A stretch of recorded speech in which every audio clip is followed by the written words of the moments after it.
Karena memang bulan Ramadan ini sebenarnya bulan yang ditunggu-tunggu menurut saya, karena banyak keberkahan datang. Bahkan dari sisi spiritual tuh gitu ya, tapi dari sisi kemanusiaan itu juga menarik, karena ini hal yang paling ditunggu oleh teman-teman, oleh semua orang gitu. Semua orang. Non muslim juga bahkan karena liburnya banyak, Mas.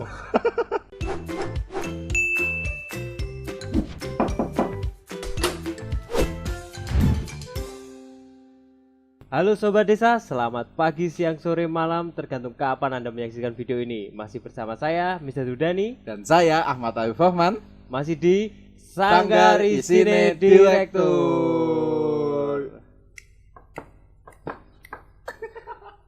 Di hari yang spesial ini, karena saya yakin penonton sedang berpuasa. Iya.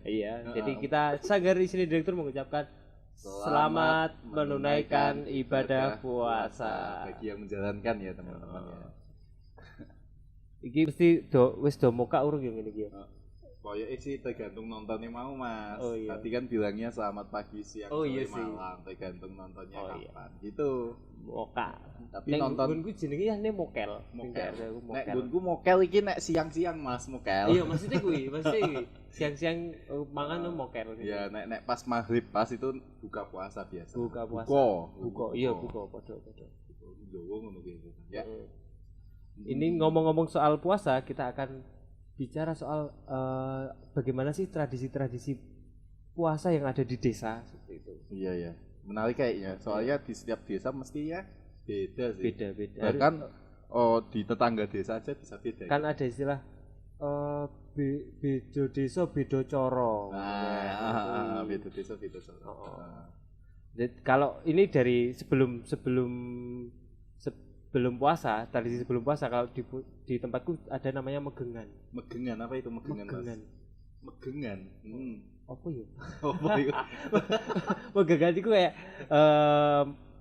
mas apa gawe berkat, nasi berkat ngono kae tapi sak ember gede. Nek di dusunku embere gede, dibawa ke masjid, doa bersama, terus iku ditukar-tukar gitu. Itu sebelum puasa. Sebelum puasa, pas puasa juga ada. Oh, iya. Selain itu ada sore-sore gini. Sore-sore sebelum besoknya puasa, sore hari ini itu ada menabuh beduk. Tujuannya apa, Mas, itu, Mas? Iseng. Iya, enggak, itu menandakan bahwa sesuk poso. Bahagia ya, karena memang bulan Ramadan ini sebenarnya bulan yang ditunggu-tunggu menurut saya, karena banyak keberkahan datang. Bahkan dari sisi spiritual tuh gitu ya, tapi dari sisi kemanusiaan itu juga menarik, karena ini hal yang paling ditunggu oleh teman-teman, oleh semua orang gitu. Semua orang. Non muslim juga bahkan karena liburnya banyak, Mas. Dan jam kerja itu berkurang. Setidaknya 1 jam. Tapi ngele. Kalau aku kan tadi ada megengan, kalau di tempatnya Mas Arif ada. Kalau di tempatku cuma sih, Mas, nyekal namanya. Oh iya, nyekal juga ada tempatku. Ada tempatku nyekal tok. Jadi enggak ada tradisi yang khusus gitu. Nyekal tok. Cuma yang menarik adalah di Panggung Harjo ini, itu ada tradisi namanya padusan. Oh iya, itu kayaknya di Jawa Tengah ya. Di Jawa Tengah itu ada padusan. Tempatku Jawa Tengah tapi enggak ada ya. Oh, iya. Apa keluar dari akal primordialisme Jawa Utara. Jawa Utara. Kalau gue enggak di tempatku enggak ada padusan, tapi anak-anak kecilku, aku zaman kecilku pasti ngepel masjid. Seneng ngepel masjid, habis ngepel masjid ke Sungai Brantas, mandi di sungai. Ya itu ibaratnya kok padusan. Iya. Tapi medeni tapi ya. Nah, makna padusan kan sebenarnya membersihkan diri sebelum masuk ke Ramadan. Tapi banyak dari kita memaknainya kontekstual ya, pokoknya adus. Tapi ya seneng-senengan gitu ya. Tapi menjadi sebuah tradisi yang turun temurun gitu dari dulu sampai sekarang. Kalau di tempatku nyekal tok. Jadi kita ke makam sebelum puasa bawa bunga kan gitu kan. Aku punya pengalaman lucu, Mas, di makam. Oh iya, apa itu? Ini pasti lucu banget. Enggak tahu ya. Jadi pas ke makam waktu itu ya, karena aku masih kecil belum pernah ke makam, ditinggal masku untuk makam. Iya. Terus pas di makam sampai makam tuh aku bingung makamnya sebelah mana ya, karena Terus, sama semua. Iya sama semua sih. Kan berpatok semua ya mas. Gak ada namanya pokoknya. Gak ada namanya. Nah di tempatku itu juga gitu, kalau makamnya itu gak ada namanya karena makam bener-bener makam umum.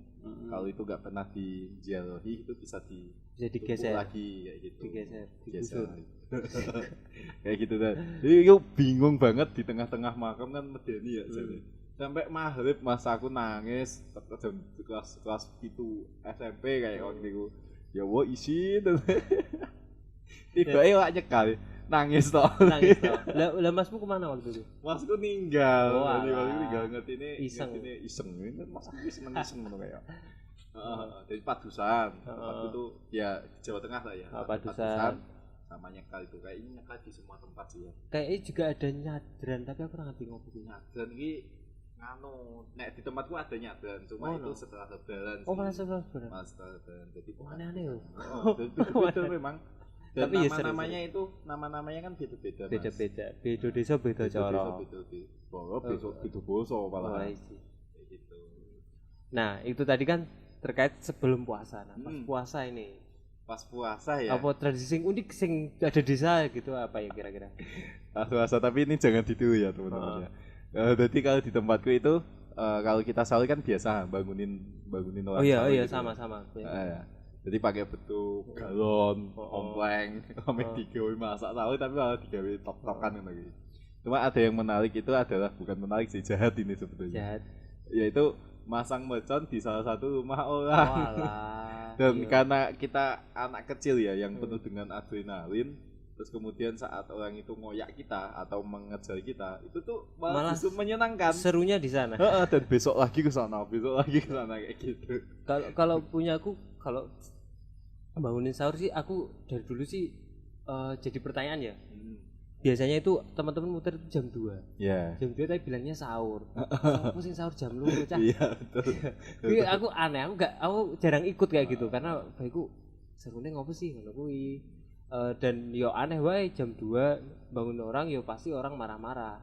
Dan akhirnya aku itu ada waktu aku kecil banget. Terus aku udah SD itu udah jarang anak kayak gitu karena dimarahin terus. Nah, anehnya sekarang ku di Jawa, enggak tahu ya di Jawa Timur atau di yang lain ada ya. Kalau di tempatku itu bawa sound system gede banget. Iya. Terus lagu ini DJ. DJ muter buka sahur ki tradisi apa maneh iki.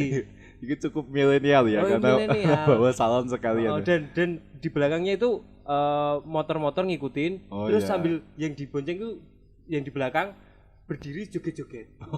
Ngopo to lele ya Allah. Iya. Tapi mungkin ya itu bagiku sih sebuah ekspresi dari seorang anak gitu ya, seorang anak kecil. Tapi tentunya ekspresi kesenangan Mas, karena ya itu tadi yang kita bilang bahwa bulan Ramadan ini adalah bulan yang ditunggu-tunggu, bulan yang penuh dengan keberkahan, tapi mungkin caranya yang beda-beda. Iya. Cara untuk mengungkapkan dan mungkin itu menurutku kurang tepat aja karena jelas mengganggu kan. Harusnya jam 2 itu waktu-waktu orang kalau pengen tahajud ya tahajud itu malah diganggu dengan suara-suara. Penting itu ya karena ibadah. Tapi kan sik wengi. Iya. Tangi sik engko bar subuh lagi turu. Sampai buka. Nah, ngomong-ngomong iku di tempatku itu juga ada tradisi sahur kan habis makan terus ke masjid subuhan. Nah, habis subuhan itu ada tradisi jalan-jalan dan itu di jalan itu tumplek-blek lanang wedok ngono kuwi. Iku poso-poso malah ngono kuwi. Aneh. Serius itu aneh iku. Sampai sekarang enggak tahu itu maknanya apa, enggak tahu aku. Tapi sampai sekarang kayaknya ada deh kayak gitu. Iya. Anak-anak muda gitu ya. Anak-anak muda, anak SD sampai SMP lah. SMA kok ya wis ora. SD sampai SMP kayak gitu. Jalan-jalan sambil nyumpet mercon pagi-pagi kayak gitu. Apa seru ya nyumpet mercon pagi-pagi? Ngerti sih. Ya ikut enggak tahu lah aku. Itu keanehan mungkin. Ya, terus kemudian tradisi lagi ya di tempat saya itu adalah menunggu, menertawakan atau apapun namanya orang yang duluan sujud padahal belum doa kunut. Walah, oh iya. Itu kalau 15 hari ke depan kan ya 15 hari terakhir kan tak kita kira ada pas subuh. Enggak, pas apa tuh sholat witir. Oh iya, sholat witir kan ada doa kunutnya. Nah, itu di 15 hari terakhir. Terus kemudian karena kita sudah terbiasa di 15 hari awal tanpa kunut, itu tuh kadang langsung itu anak-anak kecil tuh nungguin gitu. Ayo sujud. Kalau imamnya yang sujud gimana? Kayak itu harus ada momen kayak gitu. Diguyu cili-cili. Apa kita yang jadi imam ya? Kurang pas. Iya. Kalau ada nggak di tempatmu dulu itu tradisi tidur di masjid? Tidur di masjid. Aku itu sering gitu Mas, tidur di masjid. Ya, apalagi waktu puasa aku malah setiap hari aku dulu. Oh iya. Setiap hari tidur di masjid. Tidur di masjid. Itu karena nganu ya. Kalau di tempatku itu karena panas. Dan satu-satunya tempat paling adem di desaku itu adalah masjid. Enggak, maksudnya malam hari. Oh, malam hari ya? Enggak, kalau di tempatku pagi malahan. Oh, pagi malah. Siang habis sholat zuhur sampai asar gitu. Itu biasanya tidur. Kalau malam itu enggak ada. Nongkrong tapi ya. Iya, memang serunya gitu. Malah menurutku itu serunya karena anak-anak kumpulnya di masjid. Habis tadarusan, terus tidur di sana sekalian kayak gitu. Iya. Iku walaupun kadang ya ra cetha sih ning kono ngopo, cuma ya setidaknya sobone masjid lah. Iya. Iku serune ning desa lebih baik ya. Sekolah juga libur. Satu bulan. Di sana presidennya Gus Dur terus kok enggak pernah ganti. Di tempatku tuh soalnya kan ya pertama NU sentris itu ya. Terus kedua ya memang Gus Durian. Ya ngantuk Islam banget gitu ya, maksudnya spiritual banget. Jadi sekolahan yang ada di desaku itu adalah sekolahan swasta semua. Jadi ya sekolah mereka kayak gitu. Ya terus dilibur-libur ae kabeh sak wulan. Terus fokus ngibadah padahal yo mencari ilmu adalah salah satu ibadah ya. Oh iya. Cuma dengan liburnya sekolah, tempat ngaji itu kan Mas diperbanyak. Jadi hampir di 5 waktu sholat itu ada ngaji. Habis sholat kayak gitu. Kayaknya kecuali maghrib kok sama pas maghrib sama zuhur itu gak ada ngajinya di tempatku. Aku dulu waktu di pesantren itu aku mesti sangat gumun iki. Kayak dengan apa ya pokoknya ngono lah, terkesima dengan para kiai itu habis subuh ngaji. Sebelum duhur waktu duha itu ngaji, habis duhur ngaji, habis asar ngaji. Iya. Habis salat pasti ngaji. Kalau kita habis subuh tidur. Habis subuh tidur. Habis maghrib makan. Ya tidur. Walaupun ibadah ya. Walaupun ibadah. Tapi ibadahnya tingkatan ibadahnya beda. Memang. Ya itu. Kalau ini Mas, kalau makanan biasanya sih mesti ono selain marjan niku blewa. Apa ya jenenge apa? Garbis blewa. Itu enak ya Mas, enggak tahu. Itu emang musimnya itu apa pas puasa ya, kayak ya. Tapi tingkat kelezatannya itu meningkat saat buka puasa itu pakai itu. Enggak tahu kenapa waktu puasa itu pasti ada. Iya. Panennya pas puasa tok ya.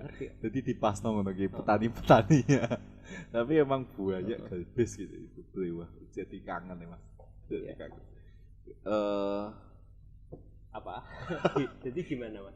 Enggak gitu. Aku mengurangi kata-kata itu ya. Jadi gini maksudnya di tempat kita ada galbis. Selain itu apa Mas? Janggelan ngerti ra? Janggelan tak ngerti aku. Janggelan itu kalau di Kampung Mataram namanya es cau. Oh ya. Yang hitam dipotong-potong. Nah itu cau. Kalau di tempat namanya janggelan. Ada itu juga pasti ada. Ya enggak pasti sih. Tapi maksudnya puasa itu kalau enggak janggelan juga garbis ngono kuwi sih. Di tempatku biasanya kan kalau di kota itu kan kurma ya. Kalau di tempatku kok enggak ada kurma ya malahan ya. Terus apa ya? Jadi bandeng presto. Jadi kita berbuka dengan yang manis-manis itu ya manisnya mung sirup majan sama. Dan itu tradisinya juga sirup majan ada iklannya itu udah mendekati puasa ya. Iya. Tapi nganu Mas, terlebih lagi ya selain makanan tadi kita udah ngomongin soal tradisi menjelang ataupun saat puasa. Kemudian ada makanannya, terus kemudian ya kebiasaan orang yang ada di sana, meskipun itu beda-beda tiap desa. Nek aku mau ngomong apa lagi? Situ lagi aku mau ngomong lagi. Aku lali tenan ya. Oh iya. Di tempatmu ada puluran enggak namanya? Enggak tahu apa itu. Puluran itu bertraweh. Terus ada bagi-bagi apa? Snack. Enggak ada. Ular. Bagi-bagi cemilan gitu, makanan-makanan desa. Nah, itu biasanya gantian. Hari ini dari rumahku aku ngirim puluran di masjid. Nah, biasanya Nah, itu biasanya buat amunisi orang yang tadarus juga. Itu namanya puluran. Oh iya. Enggak ada, tapi memang ada namanya bukan puluran sih. Yo bagi sedekah kan kuwi. Nah, di tempatku namanya puluran. Enggak ada nama-nama gitu. Aneh-aneh ya namanya. Puluran itu. Puluran maksudnya. Oh, meneh lagi. Iya, karena Mas Arif tadi lupa mau ngomong apa, jadi mending kita sudahi aja ya. Kok lupa ngomong apa ya? Iya. Sebelum Mas Arif ngomong jadi gimana Mas? Jadi saya sudahi saja. Jadi podcast episode ini cuma memang kita ngomongin soal tradisi aja, jadi nggak ada kesimpulan. Ya kalau teman-teman ada tradisi yang menarik di desa kalian, silahkan komen di Instagramnya dia. Nggak, jangan komen langsung di YouTube ini ya. Iya. Gitu. Jadi gimana Mas? Ya, tunggu episode kita yang lain masih di Sanggar Isine Direktur.